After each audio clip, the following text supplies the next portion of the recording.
मानवाने आजपर्यंतच्या केलेल्या प्रगतीत भाषेचे महत्त्व आपण नाकारूच शकत नाही. कुठल्याही भाषेला लिपीची गरज असतेच. भाषेच्या प्रसाराबरोबरच तिची लिपी टिकून राहते. पण काही भाषा लिपीच्या बाबतीत मात्र तिचा वापर न झाल्याने ती दुर्मिळ होताना आढळते. मोडी लिपीच्या बाबतीत आपण हेच म्हणू शकतो. शिवाजीकालीन जुनी कागदपत्रे असो वा जमिनीसंबंधीचे दस्तऐवज असो, न्यायालयीन निवाडे असो किंवा देवस्थान व्यवहार असो, यात मोडीची जाण असणे अगदी गरजेचे. न तोडता सलगपणे लिहिली जाणारी एक मध्यमयुगीन लिपी म्हणून मोडीचा आपल्याला परिचय असला तरी त्याबद्दल अधिक माहिती असतेच असं नाही. आज आपल्याकडे मोडी लिपीचे अभ्यासक व त्यासंबंधी 4 ग्रंथ लिहिणारे तसेच महाराष्ट्रभर ठिकठिकाणी वर्ग घेणारे पुण्याचे डॉक्टर मधुकर कुलकर्णी या लिपीविषयी अधिक माहिती सांगण्यासाठी आज आपल्या स्टुडिओत आले आहेत. त्यांचे मी सर्वांतर्फे स्वागत करतो. नमस्कार डॉक्टर कुलकर्णी. नमस्कार. मोडी लिपीबद्दल आपल्याला फार थोडी माहिती असते. तिच्या इतिहासाची थोडीफार कल्पना श्रोत्यांना द्याल का? हो, अवश्य. मोडी लिपी ही मध्ययुगात असल्याकारणाने रामचंद्र यादव हा जो शेवटचा सम्राट होऊन गेला त्याच्या पदरी हेमाड पंडित नावाचा जो त्याचा पंतप्रधान होता त्यांनी ही मोडी लिपीची चालना दिली आणि तिला एकदा राजमान्य स्वरूप दिल्यामुळे महाराष्ट्राच्या सर्व कानाकोपऱ्यामध्ये तिचा प्रसार झपाट्याने झाला. हेमाडपंथ किंवा हेमाद्री असंही त्याला ओळखलं जातं. तो संस्कृत भाषेमध्ये सुद्धा तेवढाच तरवेज होता. तो तर अष्टपैलू मनुष्य होता. म्हणजे तो जसा वेदांती होता, शास्त्री पंडित होता, तसा तो उत्कृष्ट इंजिनियर पण होता. गजाधिपती. हो, त्याने अनेक देवळं बांधली आणि ते हेमाड पंडित हे देवळं म्हणून आजही आपल्याकडे प्रसिद्ध आहेत.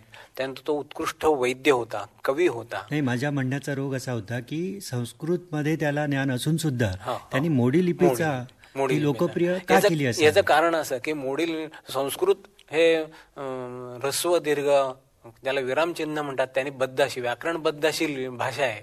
मोडीला तसं नव्हतं. मोडीला तुम्हाला भरपूर स्वातंत्र्य होतं झपाट्याने लिहिण्यासाठी, म्हणून तो संस्कृतच्या वाटेला न जाता त्याने मोडीकडे तो जास्त वळला असावा. अच्छा. आणि ह्या मोडीचा जे लोकप्रिय करण्यामागे त्याचा योगदान महत्त्वाचं. पण तुम्हाला याच्यामध्ये आवड कशी काय निर्माण झाली? मी शाळेत असताना एकदा केव्हा तरी भारतीय इतिहास संशोधन मंडळामध्ये गेलो होतो बघायला. तर त्या ठिकाणी कागदपत्र मला बघायला मिळाली होती. तेव्हा आपण ही लिपी शिकावी अशी माझी कल्पना मनात निर्माण झाली. म्हणून मी तिथे जे खरे म्हणून काम करणारे गृहस्थ होते, संशोधक होते, त्यांना विचारलं. तर ते म्हणले, शिक, पण तुला शिकवायला काही मला वेळ नाही. तू प्रयत्न करून शिक आणि तुला काही अडलं तर फक्त मला विचार. त्यामुळे मी शिकायला सुरुवात केली आणि 2-3 महिन्यामध्ये मला चांगल्यापैकी यायला लागलं. पण हे जरी एकतर्फी तुम्ही शिक्षण घेत असला तरी त्याच्यामध्ये अडचणी अनेक आलेल्या असतील.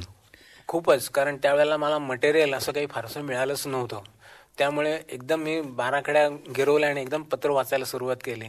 त्यामुळे त्या पत्रातले शब्दसंक्षेप, तारखा ठरवणं, या प्रत्येकाची लिपीट वेगळी असायची, लपेट वेगळी असायची. त्यामुळे मला खूप अडचणी आल्या.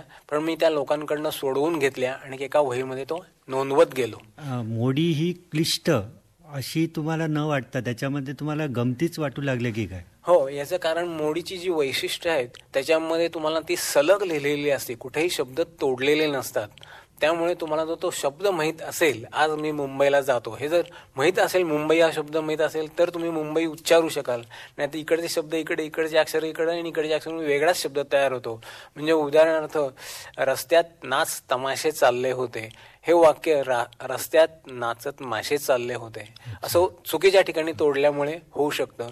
किंवा एका बाजीरावच्या एका पत्रामध्ये आहे की बाजीराव बरोबर 500 लोक पाठवले, पण मोडीचं लिखाणे अक्षरसाम्यामुळे बाजीराव बरोबर 500 केक पाठवले असं चुकून केलं गेलं. आणि त्यामुळे फार काही वेळेला विनोदी असे प्रकार घडतात. म्हणजे मोडी लिपीचं जसं लेखनही आवश्यक आहे तसं वाचणाऱ्यावर मला वाटतं जास्त त्याची जबाबदारी जाते. म्हणूनच त्याच्यामध्ये लिहित असत की लिहिणाऱ्याचे वाचणाऱ्याला नमस्कार, कारण लिहिणाऱ्यापेक्षा वाचणं हा जास्त चतुर असावा लागतो. पण आता आपल्या मोडी लिपीच्या संदर्भात याच्यामधले तज्ज्ञ आपण जे काही म्हणतो ते असे तज्ज्ञ कितीसे आहेत? साधारण महाराष्ट्रामध्ये सध्या तरी प्राध्यापक AR कुलकर्णी हे सिनियर ग्रस्त आहेत, जवळजवळ सुमारे 80 वर्ष आहे त्यांचं आता सध्या. त्यानंतर डॉक्टर कंटक, त्यानंतर शिवचरित्रकार गजानन मेंदळे, निनाद बेडेकर, अशी काही मोजकीच लोक या क्षेत्रामध्ये सध्या आहेत. काही पाश्चात्य मंडळी याच्यामध्ये अभ्यास. आश्चर्याची गोष्ट म्हणजे ही जरी भाषा प्रादेशिक मराठी जरी समजत असली तरी त्याच्यामध्ये स्टुअर्ट गॉर्डन या इंग्लिश माणसाने काम केलेलं आहे. त्या फादर पर्लिन हा फ्रेंचमन होता. त्यानंतर प्राध्यापक गुंथूर हा जर्मन ग्रस्त होता. डॉक्टर फुकाजावा हा जपानी ग्रस्त होता. चेचेरोव हा रशियन होता. आणि फादर डलरी हा इंग्लंडचा होता आणि तो पुण्याच्या स्नेहसदनमध्ये 24 तास मिशनरी म्हणून काम करत असे. एकूण इतिहासाकडे बघण्याची आपली जी वृत्ती आहे ती वृत्तीच ह्या मोडी लिपीला दुर्मिळ किंवा ती भाषा अस्तंगत होण्यामागे हे त्याचं कारण आहे का, की आणखी काही वेगळं कारण? ज्यावेळेला इंग्रजी राजवट सुरुवात झाली त्या इंग्रजांना ऐतिहासिक दृष्टी होती, त्यामुळे त्यांनी ही मोडी लिपी फार उपयोगाची आहे असावी असा त्यांचा प्रयत्न होता. पुण्याचा जो कलेक्टर होता किंकेड म्हणून, तो इतिहास संशोधक होता आणि इतिहासाचं चरित्र पण, शिवाजीचं एक चरित्र पण लिहिलेलं आहे.